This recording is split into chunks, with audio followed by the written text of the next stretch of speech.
Nascer, morrer, renascer ainda e progredir continuamente. Ao Weller.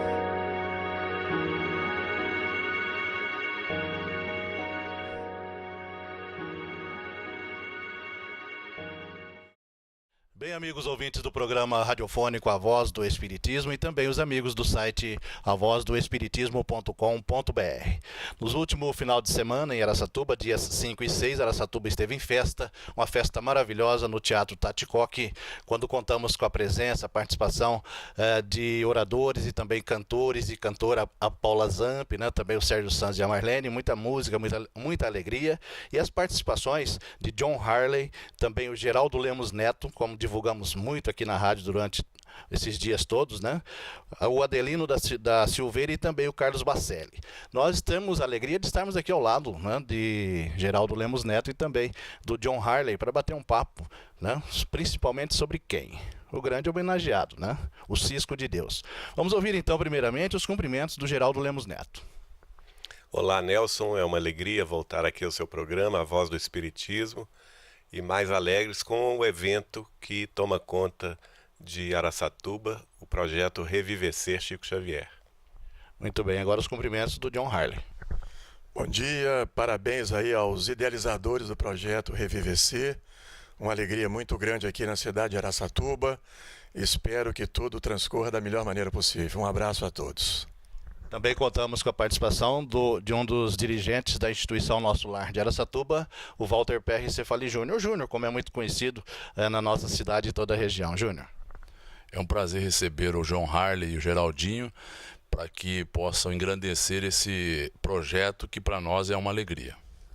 Muito bem, o projeto Revivecer Chico Xavier foi um projeto bolado pela USE aqui de Araçatuba, muito interessante, quando os oradores, né, de várias casas, foi muito bacana esses 2 anos, porque a interação, né, entre expositores de uma casa e falar sobre o Chico Xavier lá na outra casa, sobre determinado livro, né, então eu fiz esse rodízio muito bacana, muito bonito. E vocês, né, que conviveram tanto com Chico Xavier, né, eu imagino, eu já entrevistei tantos espíritos e tal, né? Os de maior projeto nacional e tal, e coisa, né? E não tive a alegria de conhecer sequer o Chico Xavier, Geraldinho. O Chico não teve a alegria de conhecê-lo, mas conhece a obra extraordinária, que aliás essa é a razão nossa de viajar, de falar sobre ele. Nós temos uma necessidade muito grande no movimento espírita nacional e internacional de conhecermos a obra vasta de Chico Xavier, que chega hoje a 495 obras publicadas. Quer dizer, só isso aí já é um número extraordinário, versando sobre todos os assuntos, sobre filosofia espírita, sobre religião espírita, sobre ciência espírita, ciência de viver, não é? À luz do Evangelho de Jesus. Porque o Chico não foi somente aquele missionário, aquele mensageiro do plano maior. Ele foi, antes de tudo, aquele que vivenciou o Evangelho, não é? Que demonstrou na prática como todos nós, cristãos espíritas, devemos viver. Então, nós podemos dizer, sim, que ele é um modelo à semelhança do Cristo de Deus, que é Jesus, nosso modelo maior. Beleza. John Harley, o livro O Voo da Garça, né? Você conviveu bastante também com Chico Xavier, ô John? Foram 21 anos de convivência e lançamos o nosso primeiro livro em julho de 2010. A intenção era falar do Chico na cidade de Pedro Leopoldo e destacar a humanidade de Chico Xavier, a dimensão humana de Chico Xavier.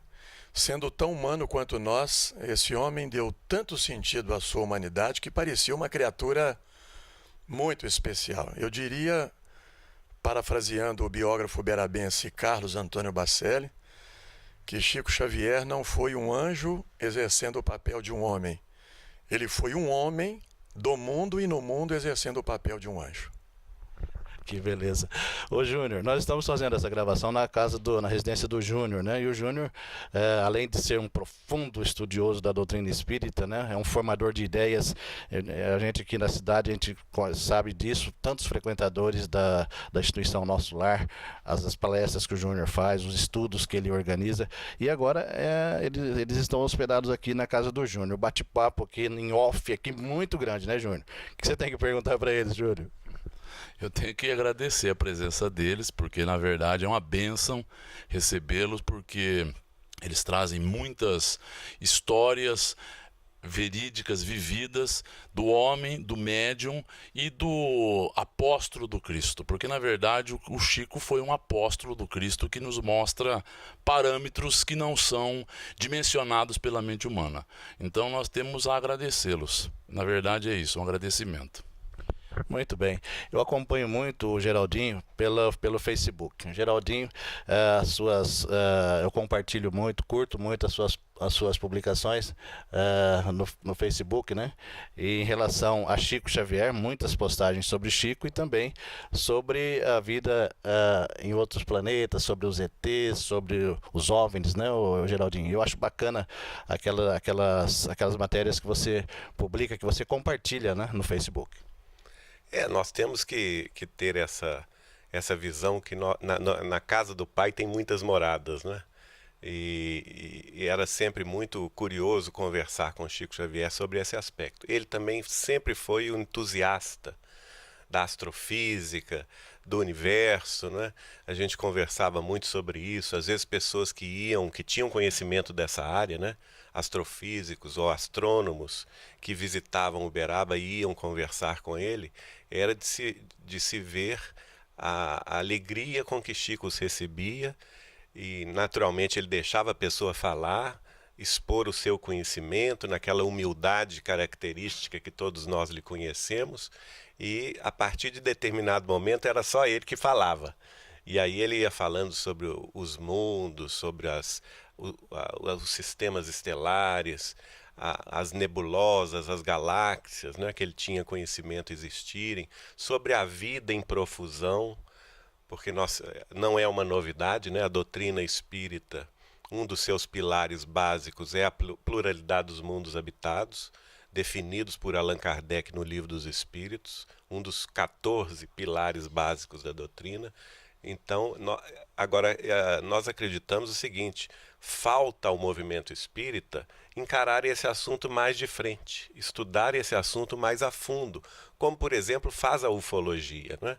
A ufologia é uma ciência que vem pesquisando há muitos anos os fenômenos de aparições de naves de outras esferas, não necessariamente de outros planetas. O Chico, em determinado momento, nos revela, por exemplo, que das aparições, que ele considerava que 90% das visualizações de naves chamadas OVNIs ou UFOs eram naves dos planos espirituais da Terra mesma, né? E que apenas 10% dessas aparições eram de fato naves interestelares ou interplanetárias que vinham de outros planetas, também do nosso sistema solar e de outros sistemas vizinhos que nos visitavam. E é importante lembrar a participação dele extraordinária no programa Pinga Fogo em 1971, em 2 ocasiões que marcaram época na TV brasileira, e que ele teve a coragem de dizer em cadeia nacional de rádio e TV, na antiga TV Tupi de São Paulo, que a humanidade terrestre não era a única a humanidade que habitava um planeta em nossa galáxia, e abertamente foi a primeira voz religiosa, a primeira pessoa com responsabilidade dentro de grupos religiosos que assumiu isso de público numa cadeia de televisão em 1971. A gente vê a vanguarda do Chico, né?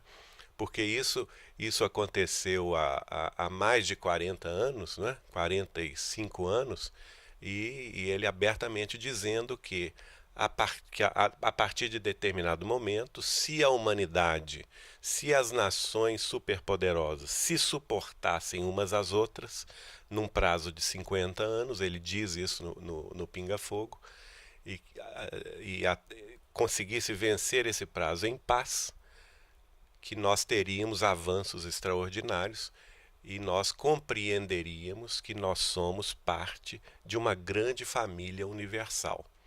E mais adiante ele vai dizer, por exemplo, que a partir da Lua, depois desse período de 50 anos, que a humanidade entraria em contato com os nossos irmãos da galáxia.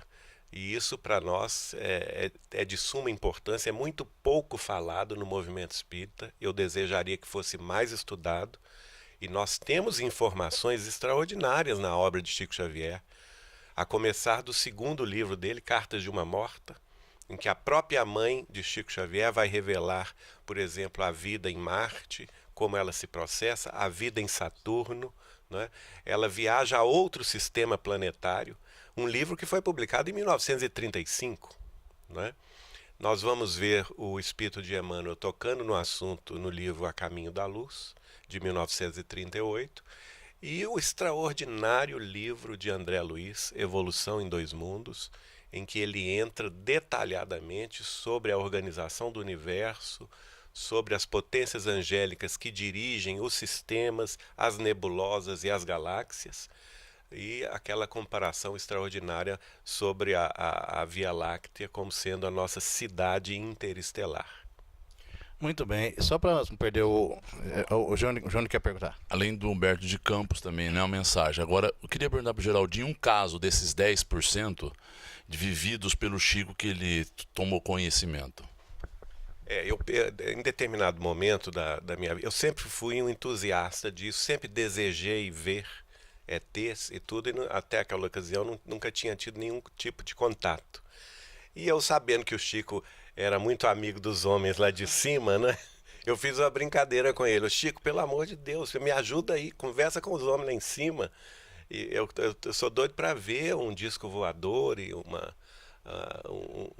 um contato extraterrestre. Quem sabe você me ajuda aí nesse assunto. E ele ficou preocupado. Isso que me espantou muito, porque ele disse assim, não, meu filho, peraí, a coisa não é tão fácil assim não. Nós temos que ter muito cuidado com essa questão, porque nem todas as civilizações extraterrestres, elas são boas. Né? Dentro existem variadas formas de vida no universo, e existem aqueles, são minoria, mas existem aqueles que, tal como o homem terrestre, só se desenvolveram na técnica e na ciência. E não se desenvolveram no amor, na fraternidade, na justiça. Dentro dessas comunidades interplanetárias que nos visitam, cerca de 10% delas é extremamente ruim e prejudicial. E nós devemos ter muito cuidado. Então não devemos ficar muito entusiastas com aquilo que nós não conhecemos. E aí ele contou um caso que ele viajava de Franca para Ribeirão Preto. Na ocasião, a minha esposa Eliana passava por uma cirurgia no coração. Ela tirou um tumor do tamanho de uma laranja próximo ao coração, operada em Ribeirão Preto, aqui em São Paulo. E o Chico ia visitá-la. Ele visitou primeiro a família em Franca, e de Franca, na viagem de Franca para Ribeirão Preto, ele nos contou que uma luz começou a acompanhar o carro no meio da madrugada, era 3 horas da manhã. E essa luz acompanhava o carro. O Dr. Elias Barbosa, que estava com ele, e o Vivaldo ficaram entusiasmados, querendo ver o que era. O carro, em determinado momento, parou de funcionar, foi desligado, e o Emmanuel apareceu para o Chico. E falou assim, Chico, nós precisamos orar muito, porque a coisa não é boa. Né? E aí o Chico ficou realmente temeroso, falou com os companheiros do carro que eles orassem, e eles passaram a orar. E o Chico disse que a luz então saiu de cima do carro e se dirigiu para a lateral no pasto. E a luz era tão forte, segundo ele, que parecia que um novo sol havia se levantado às 3 horas da manhã, porque ele via à distância as montanhas, as árvores, as vacas dormindo na relva, não é? Os animais também dormindo. E aquela nave desceu, debaixo dela desceu um facho de luz e um ser, aproximadamente de 3 metros de altura, saiu dessa nave em direção ao carro. E ele cruzou o olhar com o olhar daquele ser. E segundo ele, um frio na alma dele, ele gelou a alma dele. Ele sentiu que a coisa não ia ser boa. E aí ele pediu ao Emmanuel mais ajuda e eles passaram a orar. O sujeito, a entidade, desistiu de se aproximar do carro, voltou para dentro da nave, a nave subiu, focalizou uma vaca que estava dormindo no pasto e a vaca levitou até entrar dentro da nave e a nave foi embora. Esse foi o contato deles com esses 10% ruins. E eu falei assim, Chico, como que eles são? Olha, o que eu vi tem aproximadamente 3 metros de altura, um olhar muito ruim, né, que ele sentiu um mal-estar muito grande, tem os braços muito longos, tem a forma humanoide, e agora a característica que ele falou, olha, o coração deles é mesmo que uma pedra. Eles não têm nenhum sentimento pela humanidade terrestre, pelos nossos animais. Para eles, nós somos simples objetos de cobaias de experimentações genéticas tenebrosas, segundo ele.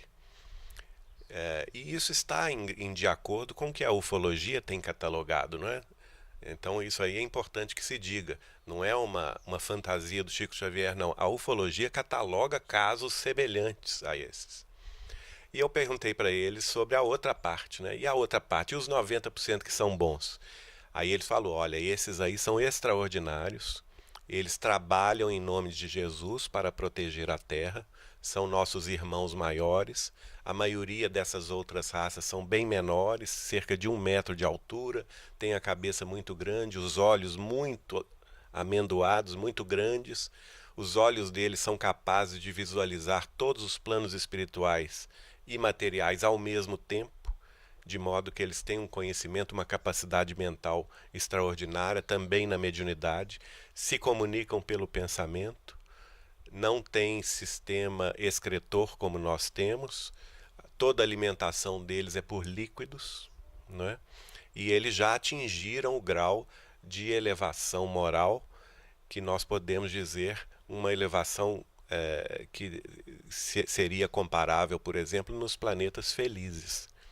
E ajudam a Terra a passar por esse problema que nós estamos vivendo hoje, que é a época de transição planetária entre o mundo de expiações e de provas e o mundo de regeneração.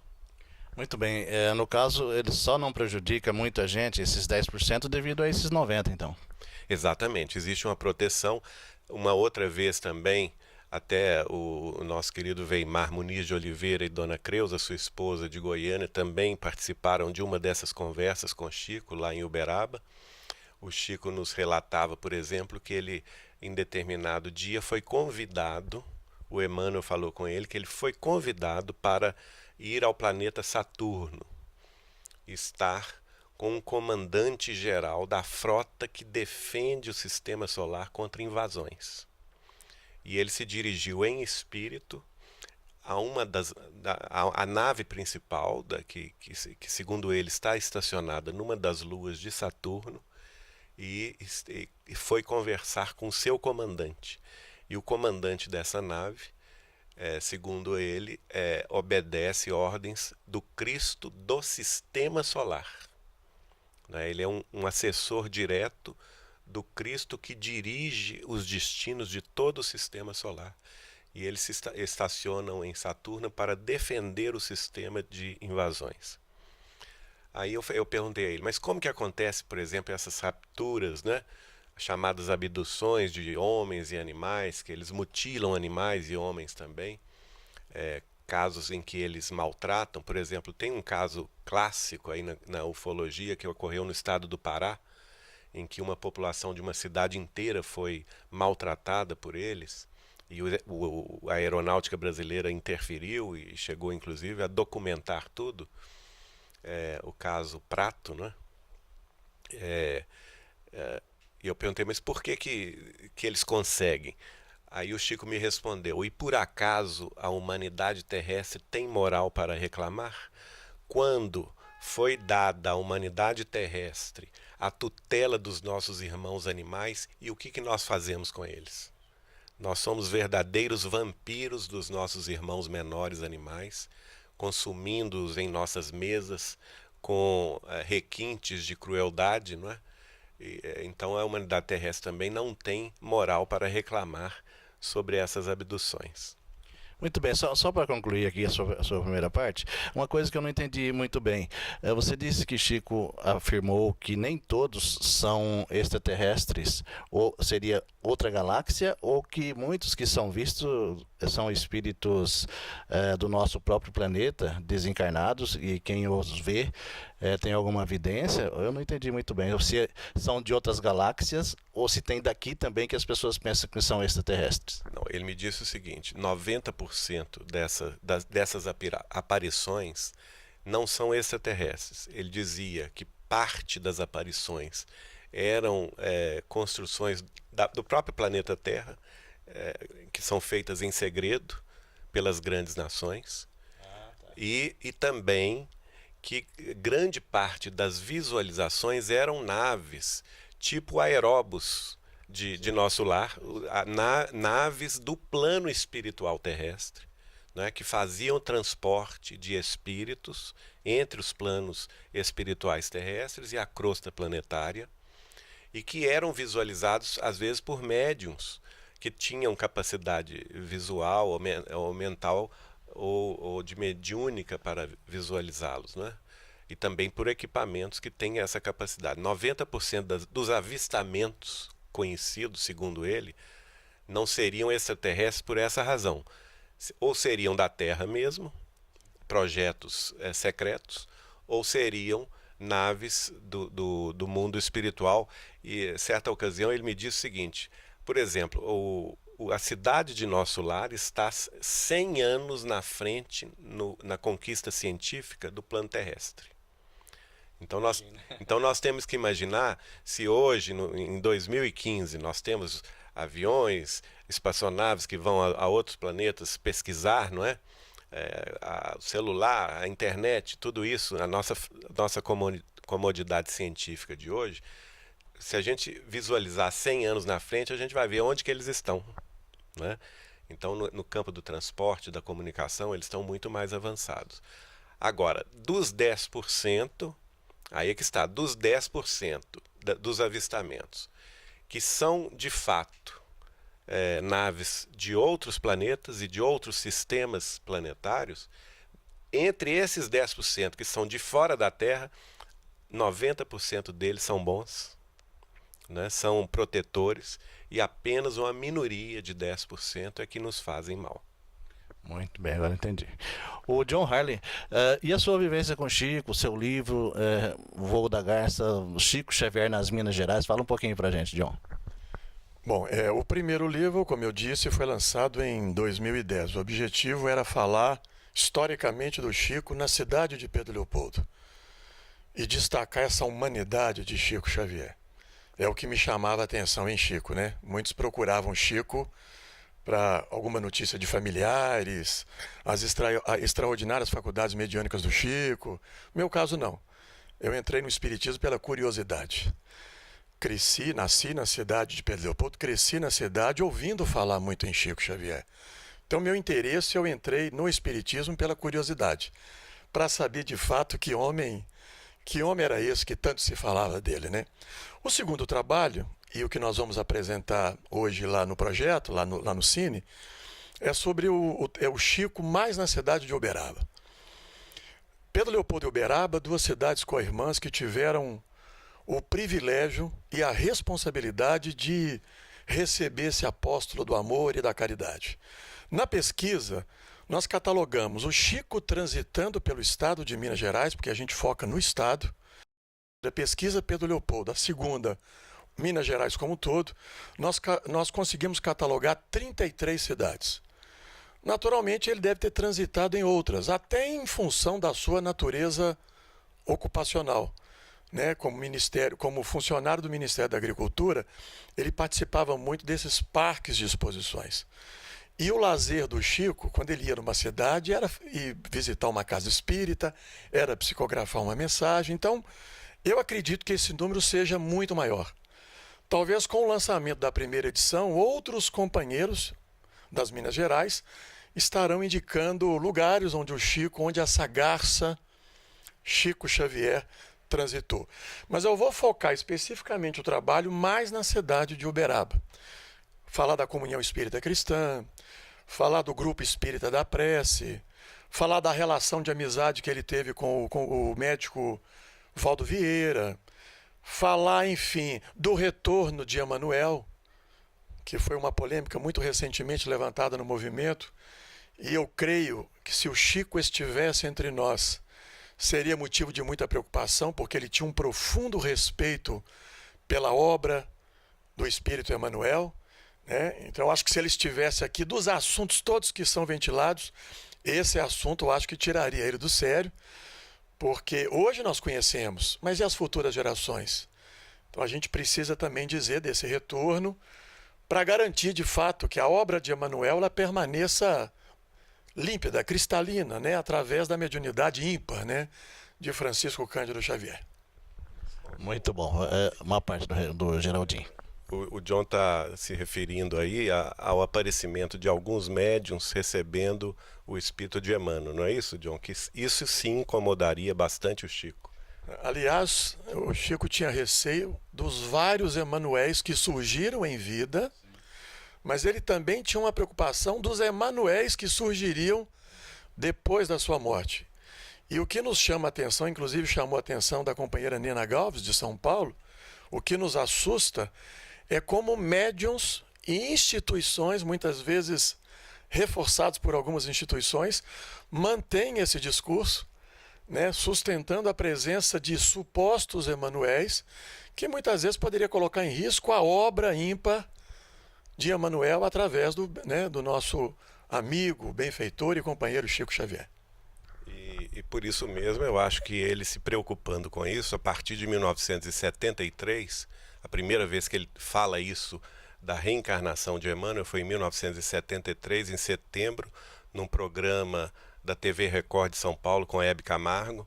Ele começa a dar notícias da reencarnação programada de Emmanuel e depois vai confirmar junto aos amigos que no final do século XX, precisamente em 1999, o benfeitor espiritual dele, Emmanuel, tomou corpo na Terra, vindo a nascer no ano 2000, para uma tarefa que, segundo ele me disse, somente se encerrará no final deste século XXI, em que as posições dele seriam invertidas.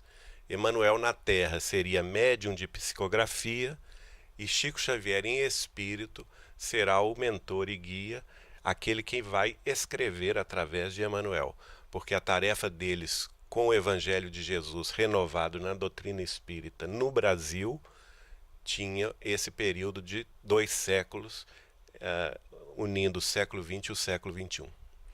Muito bem.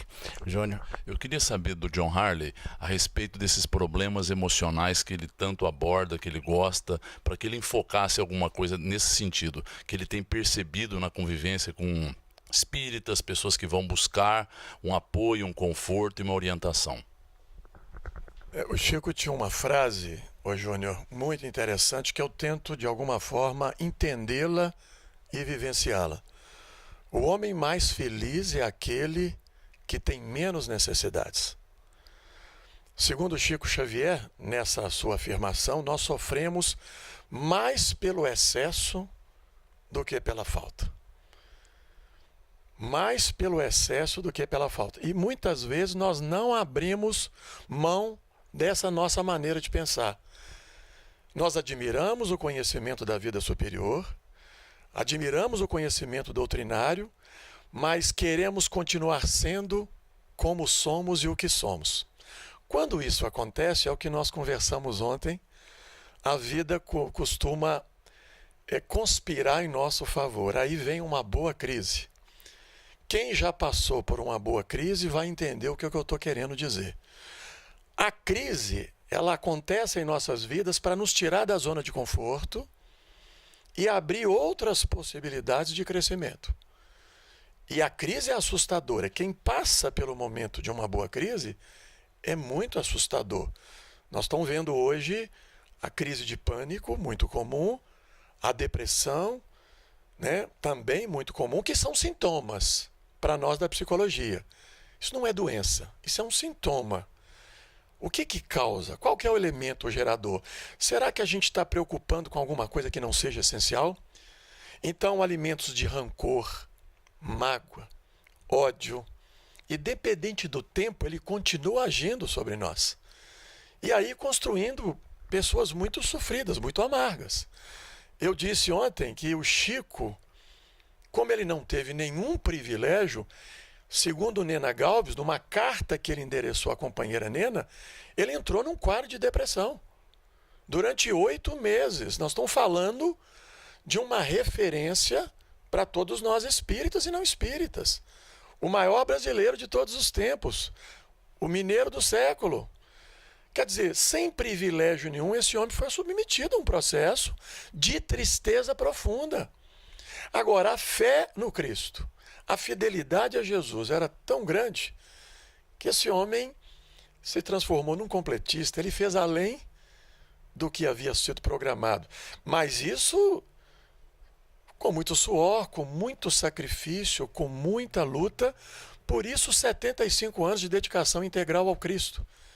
Foi uma companheira lá na casa de Chico, aqui do estado de São Paulo, chamada Magali Fernandes.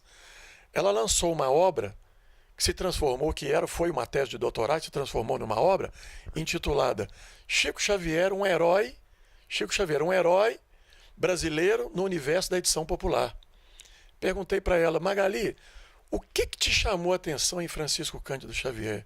Falou, John, com os meus entrevistados foi a coerência. Chico era para ter sido o cara mais marrento, como diz o carioca, do mundo, porque ele foi paparicado, ele foi bajulado por artistas, por empresários, por políticos, por espíritas e não espíritas, e ele se manteve coerente, fugindo a essa lógica social que nós enfrentamos nos dias de hoje.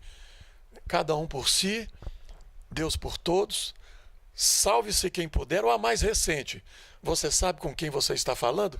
De repente aparece um homem como Chico Xavier nadando contra essa correnteza. E eu pude constatar nesses 21 anos de convivência que Chico é tudo isso que dizem os biógrafos e muito mais. Que beleza. Ô, Geraldo, em relação a essa crise, o John Harley falou sobre a crise, né? A crise financeira, a crise política. Nós estamos chegando aí, né? Perto de 2019, né? Tudo isso teria alguma coisa a ver já com a data limite lá de Chico Xavier? E digo em relação ao Brasil, né? Tem o exterior também, lógico, tudo que está acontecendo lá na Europa, o Estado Islâmico e tudo mais. Mas estou dizendo em relação ao Brasil, né? Essa crise política, essa crise financeira. Será que tem alguma coisa a ver com o Brasil, o coração do mundo, pátria do Evangelho já? Tem muito, não é? Tem muito a ver. É interessante que hoje nós, na época, eu conheci Chico também como John em 1981. Passei a conviver na intimidade da sua casa a partir de 1984. Quando me casei com a Eliana e o irmão dela residia com Chico Vivaldo da Cunha Borges. E nessas madrugadas em que ficávamos lá conversando, o Brasil sempre foi tema preferido de Chico Xavier, né? Em primeiro lugar, quer dizer que ele nunca foi uma pessoa pessimista, no sentido em relação ao Brasil, não. Ele sempre elogiou as potencialidades do Brasil, o povo extraordinariamente bom que o Brasil abriga, que tem uma responsabilidade muito grande perante o mundo de levar a palavra do Cristo renovada pela doutrina espírita, e hoje nós estamos vendo isso.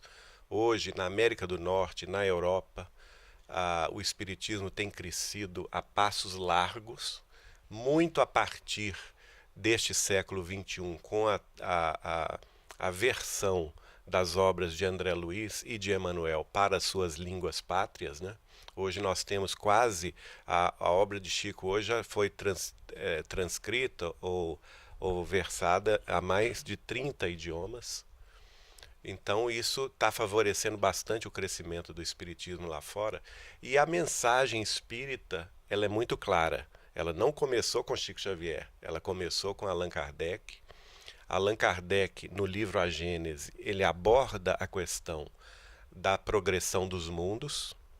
Ele fala claramente que a Terra estava entrando num período de transição planetária entre a posição de mundo de expiações e de provas para uma futura posição de mundo de regeneração. Allan Kardec escreve um livro, que é o capítulo 18 da Gênese, chamado Sinal dos Tempos, em que ele destaca duas mensagens de espíritos que ele considera superiores: o espírito do ex-primeiro-ministro da França, François Arago, e o espírito do médico inglês Dr. Berry. E ambos vão falar sobre a transição planetária, alertando a humanidade que ela será dolorosa. O Dr. Berry chega a dizer que o mundo entrará num período de tranquilidade, de paz, após a seleção natural dos espíritos e após a regeneração das instituições terrestres no amor, na justiça e na paz. Ora, quais são as instituições terrestres? Né? Então, nós temos aí a política, é uma instituição terrestre.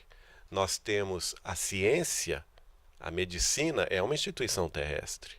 A universidade é uma instituição terrestre. A educação é uma instituição terrestre. A família é uma instituição terrestre. Então vamos considerar essas instituições. O mundo social empresarial também é uma construção terrestre. Elas hoje estão calcadas na justiça, no amor e na paz? Não. Né? Haja vista os escândalos de corrupção que assolam o Brasil, assolam outras nações, o fanatismo religioso que assola, por exemplo, o Oriente Médio e se espalha pela Europa, o militarismo das grandes nações, preocupados muito mais em se armarem até os dentes do que em promoverem a paz. Então, essas instituições, segundo a mensagem do Dr. Berry, ele diz que Jesus quer que essas instituições se renovem na justiça, no amor e na paz. E o Chico vai dar uma entrevista extraordinária no livro Plantão de Respostas, que foi publicado ainda durante a sua existência terrestre, em que ele responde várias questões sobre a transição planetária. E ele vai dizer o seguinte: o espírito de Emmanuel afirma que a Terra será um mundo regenerado no ano 2057. Mas que para chegarmos lá neste ponto, da Terra se transformar num mundo regenerado em 2057, muita coisa terá que mudar, que as instituições terão que mudar e que o progresso, a partir de determinado momento, terá que se acelerar, enterrando velhas ilusões, não é? A Kardec vai dizer que esse processo começara 100 anos antes da codificação espírita, e Chico Xavier está dizendo que Emmanuel diz que ele vai se encerrar 200 anos depois da codificação espírita. Então, na realidade, uma transição de 3 séculos, que começa com a revelação espírita na França e dura 2 séculos com a extensão do espiritismo no Brasil. Porque nesses 2 últimos séculos, onde que o espiritismo progrediu? Onde que ele floresceu e deu frutos? No Brasil. Ora bem, por que isto? Por que ele não frutificou na China? A China é o país mais populoso do globo terrestre, com 1,5 800 milhões de habitantes? Por que ele não floresceu na Índia, que tem 1 bilhão e 600 milhões de habitantes, e foi florescer num Brasil que tinha pouco menos de 100 milhões de habitantes, que hoje atinge 200 milhões de habitantes? Nós somos minoria. Por acaso nós brasileiros somos melhores filhos de Deus do que os outros irmãos de outras pátrias? Claro que não, né? Nós todos somos amados por Deus e Deus tem um plano para a terra inteira. Então, nós temos que considerar aí que o Brasil exercerá um papel fundamental no momento crucial da crise que certamente virá. E nós temos que, Chico, recentemente nós recuperamos através do filho do Jarbas Leone Varanda, de Uberaba, vídeos que ele guardara do Chico falando em diversas ocasiões. O principal dos vídeos é um vídeo que o Chico dá uma declaração, um alerta, ele mesmo.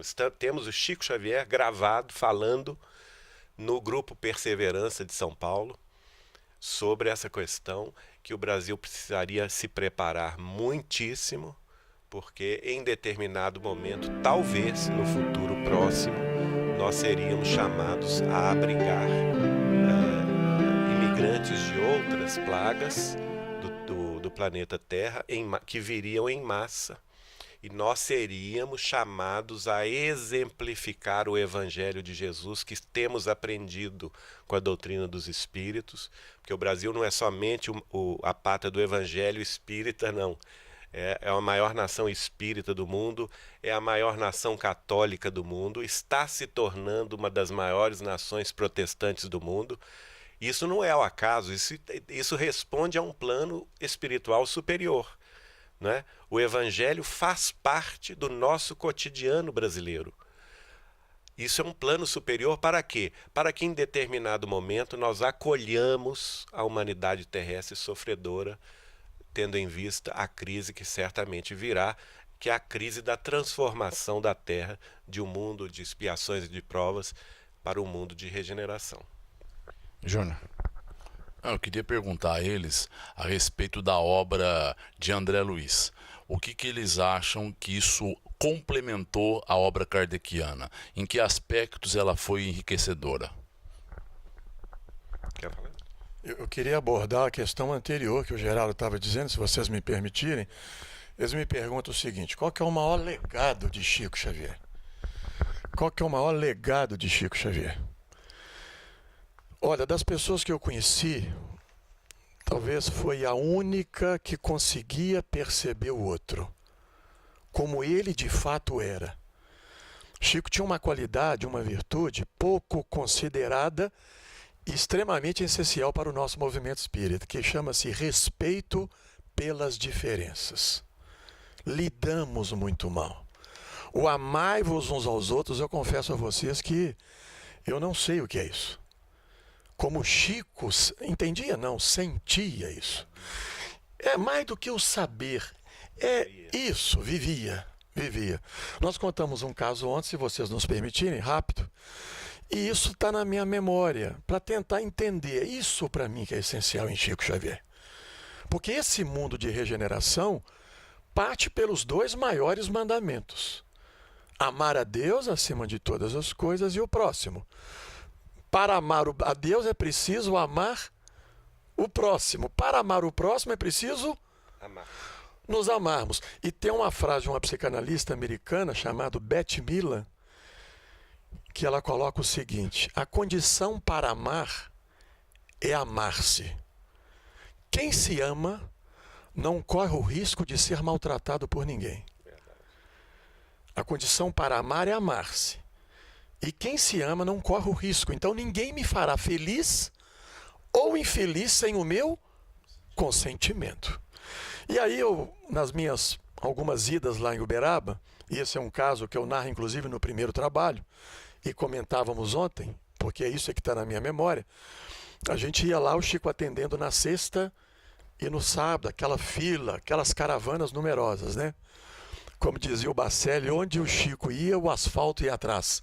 Ele sempre procurou a periferia, mas o asfalto ia atrás dele. E aí aquela fila enorme, como ele sempre fazia, para iniciar as suas atividades na sexta e no sábado à noite. Uma fila muito gigantesca. E eu ficava muito atento perto do Chico, me diziam para cuidado com o que você vai pensar perto de Chico Xavier, porque ele lê pensamento. Eu ficava aquilo preocupado, né? Mas atento em tudo que ele fazia. Eu estava conversando com uma senhora, de repente uma senhora no meio do salão surtou. Naturalmente de tanto sofrimento. Perdeu a família num acidente. E aí, no meu raciocínio lógico, eu fiquei imaginando como é que esse homem vai consolar uma criatura como essa? Que dor é essa? Quando a gente perde um filho, como é que é o nome dessa dor? Ninguém sabe. A mãe estava lá inconsolável.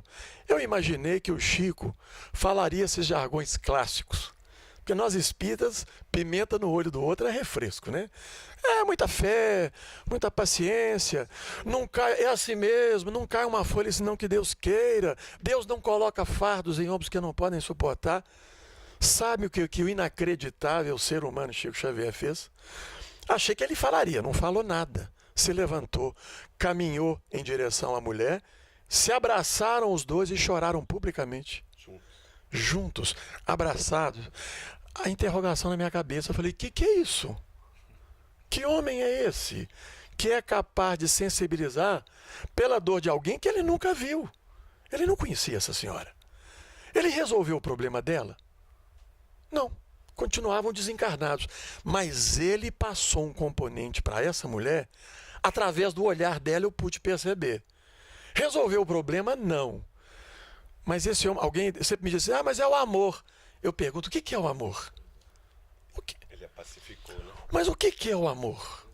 Eu estou em busca disso, de saber que amor, que componente é esse, porque para mim, o homem mais feliz é aquele que tem menos necessidades. Nós espíritas precisamos nos preocupar com aquilo que é mais essencial e largarmos esses tormentos voluntários que buscamos intencionalmente e desnecessariamente.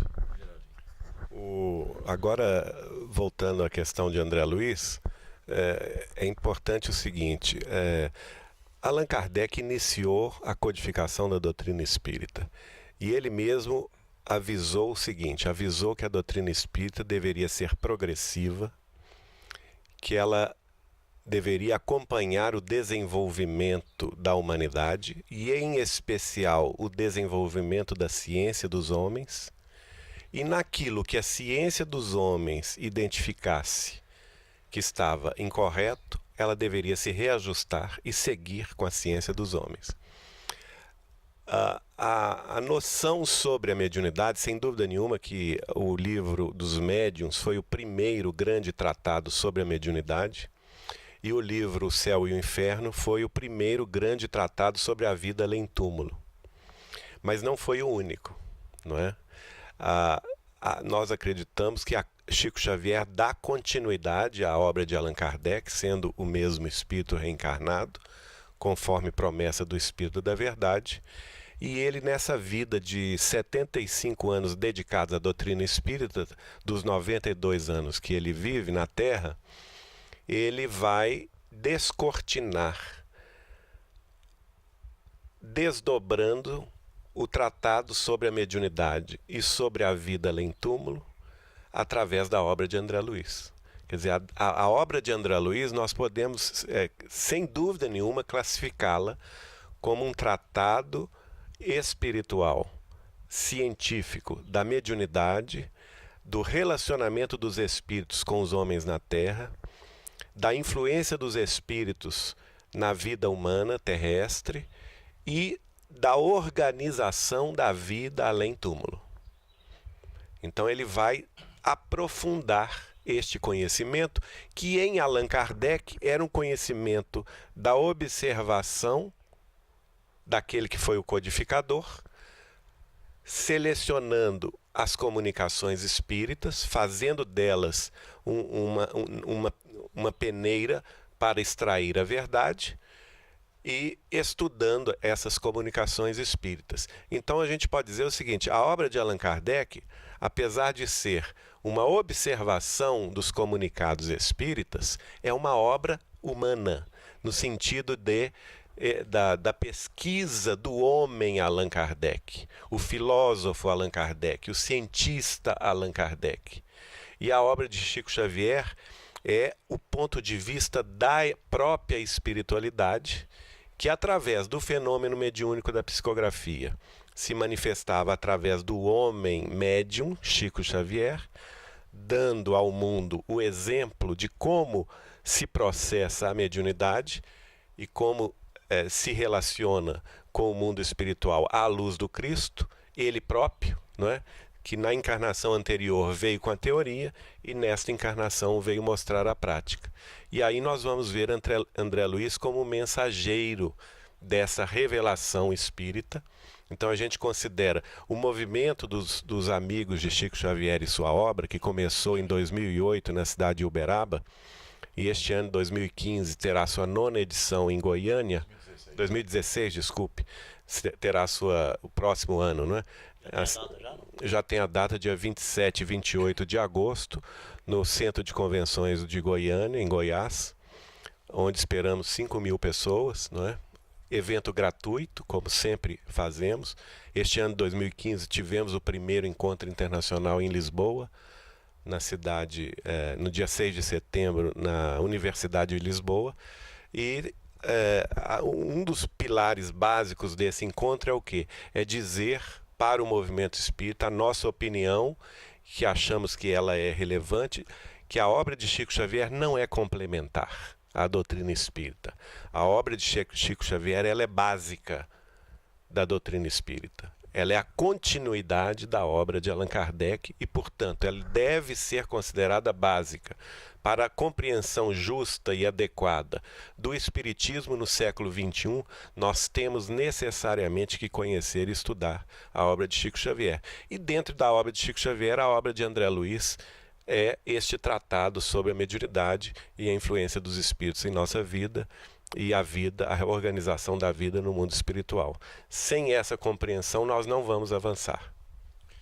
Muito bem, você já fez uma colocação que eu iria perguntar em relação ao Chico Xavier e Allan Kardec, tal, você já respondeu, né? Que é bastante polêmico isso aí, né? Inclusive, né, o Júnior? Ele já respondeu, mas você tem alguma colocação a mais, Júnior?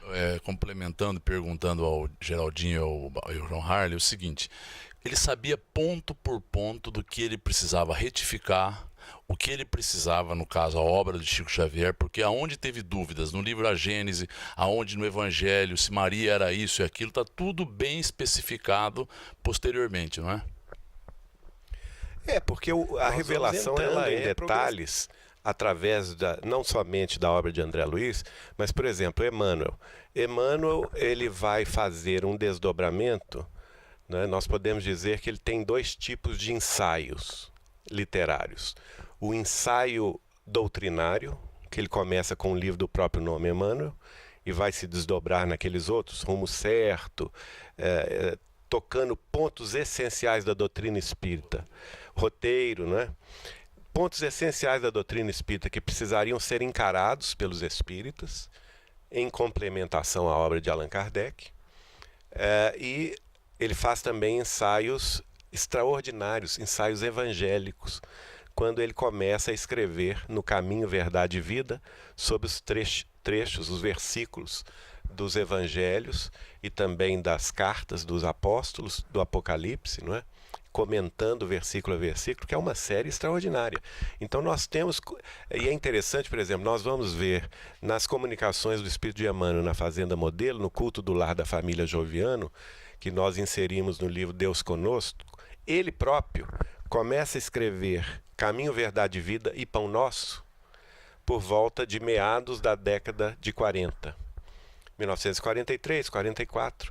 Mas ele pede ao Dr. Rômulo, que assessorava ao Chico nessas compilações mediúnicas, e ao próprio Chico, que era o médium que estava recebendo aqueles informativos, ele diz assim: olha, não publiquem esses livros antes de 1950.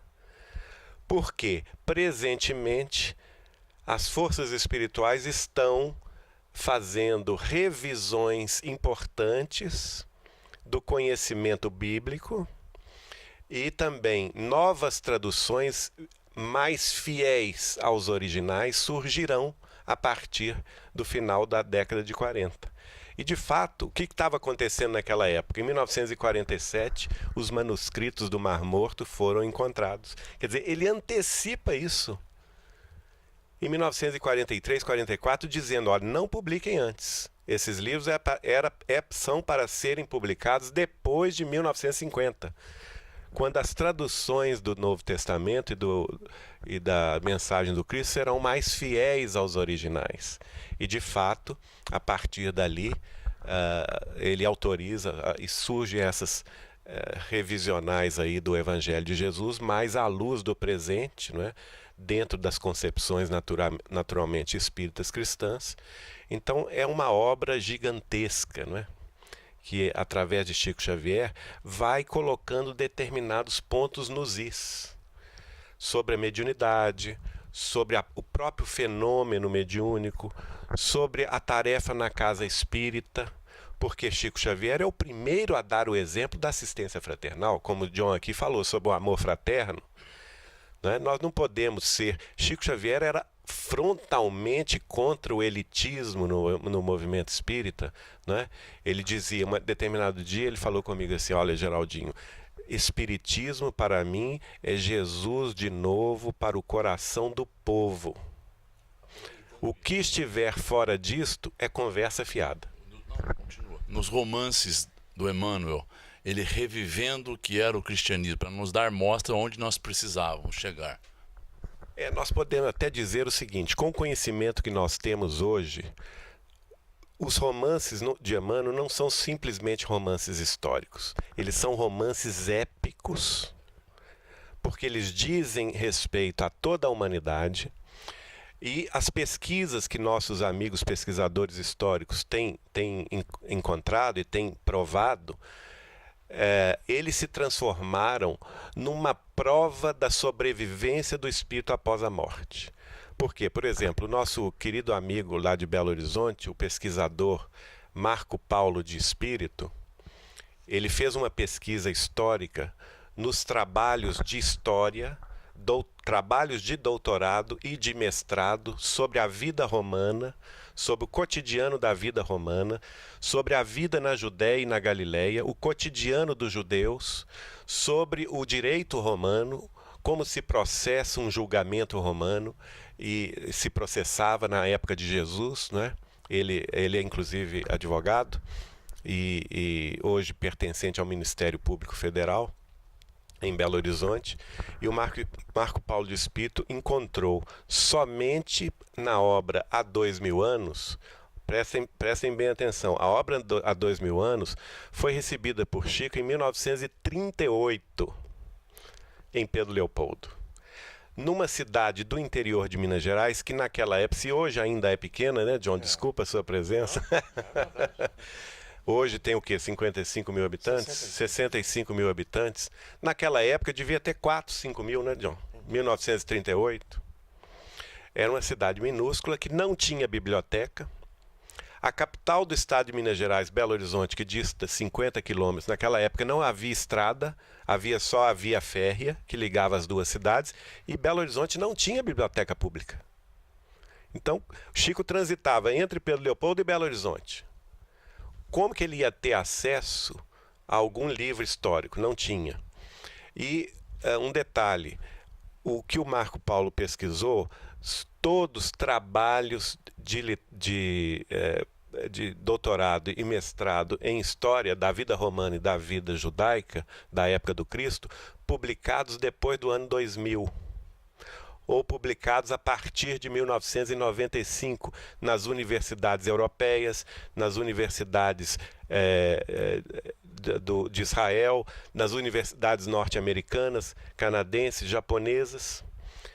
E ele vai identificar somente no livro Há 2000 anos 208 pontos de concordância histórica extraordinários, que foram depois, quer dizer, pontos que são confirmados a posteriori pela história humana.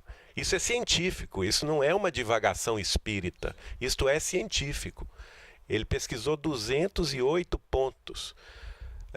Um deles eu vou citar, por exemplo, Quando Emmanuel relata, então, o Emmanuel trabalhou, e na época Chico Xavier foi criticado, muito criticado, né? Dizendo que o mundo histórico da época não tinha os conhecimentos que há 2000 anos estava revelando, e ele foi criticado dizendo que a obra era uma fantasia, porque a história não corroborava o que o espírito de Emmanuel dizia sobre a vida romana. Não é? Esse foi um dos ataques que Chico Xavier recebeu na década de 30. E aí, com o passar do tempo, como as coisas foram sendo confirmadas, então o que nós podemos pensar? O espírito de Emmanuel agiu como um cientista do futuro. Ele, sabendo da realidade, porque ele viveu o que está ali há 2000 anos, não é? Ele relata pontos aparentemente desnecessários da obra. Por exemplo, quando o Saúde de Horas chega em Roma e é colocado num leilão de escravos numa praça romana para ser adquirido, o Emmanuel poderia simplesmente citar isso. Ele foi levado a Roma numa praça e leiloado como escravo. Não.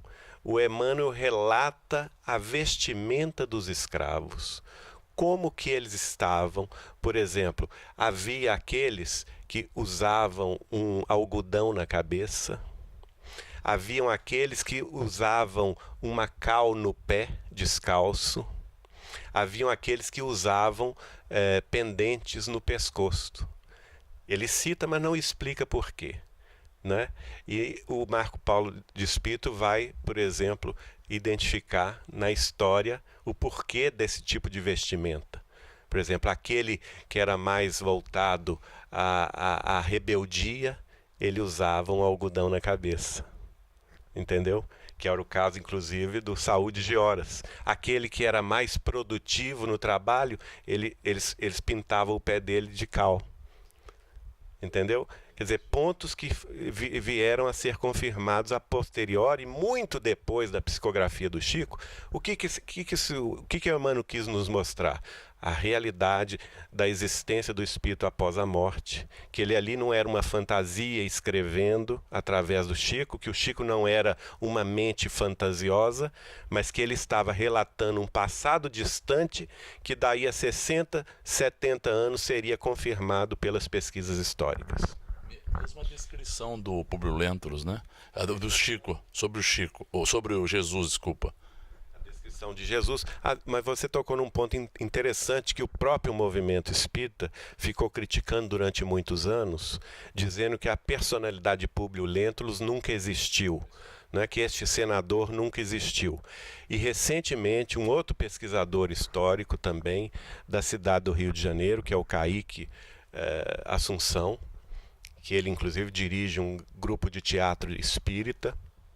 Ele, pesquisando os livros que nós trouxemos, ele junto com Marco Paulo de Espírito, nós recentemente nos Estados Unidos, a questão de uns ano e meio atrás, nós trouxemos vários livros russos, livros em latim na Itália e livros publicados em inglês nos Estados Unidos e na Inglaterra, nós trouxemos para eles. E eles, pesquisando esses livros, todos eles também fruto de pesquisas arqueológicas e pesquisas históricas, identificaram a existência do senador Públio Lentulus. Quer dizer, hoje, historicamente, o senador Públio Lentulus não é mais uma lenda, como se diz em alguns setores, até do próprio movimento espírita. É uma personalidade histórica provada pela própria pesquisa histórica, não é? Muito bem, eu gostaria de ir aqui até a hora da gente ir lá pro Taticoque, lá pro teatro, né? Mas o tempo do rádio é limitado. Do site a gente poderia ir aqui até de noite. Mas o tempo do rádio é limitado, então eu gostaria de passar os microfones para o Júnior, né? Para sua despedida, Júnior. Alguma consideração, alguma pergunta? Não, muito obrigado, foi um prazer. O John Harley, as suas considerações finais, tá? Despedida dos nossos ouvintes. Eu que agradeço aí o convite, um prazer muito grande. Eu terminaria com uma frase que eu terminei no 8º Encontro Nacional dos Amigos de Chico. Jesus, nosso guia e modelo. Allan Kardec, o nosso codificador. E Chico Xavier, o nosso exemplificador. Muita paz para todos. Agora o Geraldo Lemos Neto. Geraldinho, suas considerações finais e despedidas dos nossos ouvintes. Quero agradecer o convite, a oportunidade e convidar a todos para que a gente tem muito de comodismo às vezes, não gosta de estudar, não é? E nós espíritas, principalmente, precisamos estudar a vida e a obra de Chico Xavier, porque é rumo seguro, é rumo certo para as nossas reflexões. Temos um material extraordinário, são 495 livros publicados até hoje. Então vamos nos lançar a essa pesquisa, é o nosso apelo. E lembrando que o objetivo fundamental é isso que o John falou. É o amor fraterno, é aquilo que o próprio Chico dizia, se ele pudesse, se ele tivesse autoridade suficiente de um prefeito, de um governador, de um presidente da República, ele mandaria colocar outdoors em nossas cidades com a frase de Nosso Senhor Jesus Cristo: amai-vos uns aos outros como eu vos amei. Muito bem, eu só tenho a agradecer então, agradeço o Júnior, né, a sua residência aqui, qual nós estamos fazendo essa gravação, e a USE, né, o Ricardinho, né, Ricardo dos Anjos, o presidente da União das Sociedades Espíritas Intermunicipal de Araçatuba, responsável por todo este projeto, por todo este evento grandioso que já aconteceu. Quando essa matéria foi por ar, este grande evento já aconteceu e nós estamos divulgando bastante o projeto Revivecer, essa festa maravilhosa que aconteceu na nossa cidade em homenagem a Francisco Cândido Xavier.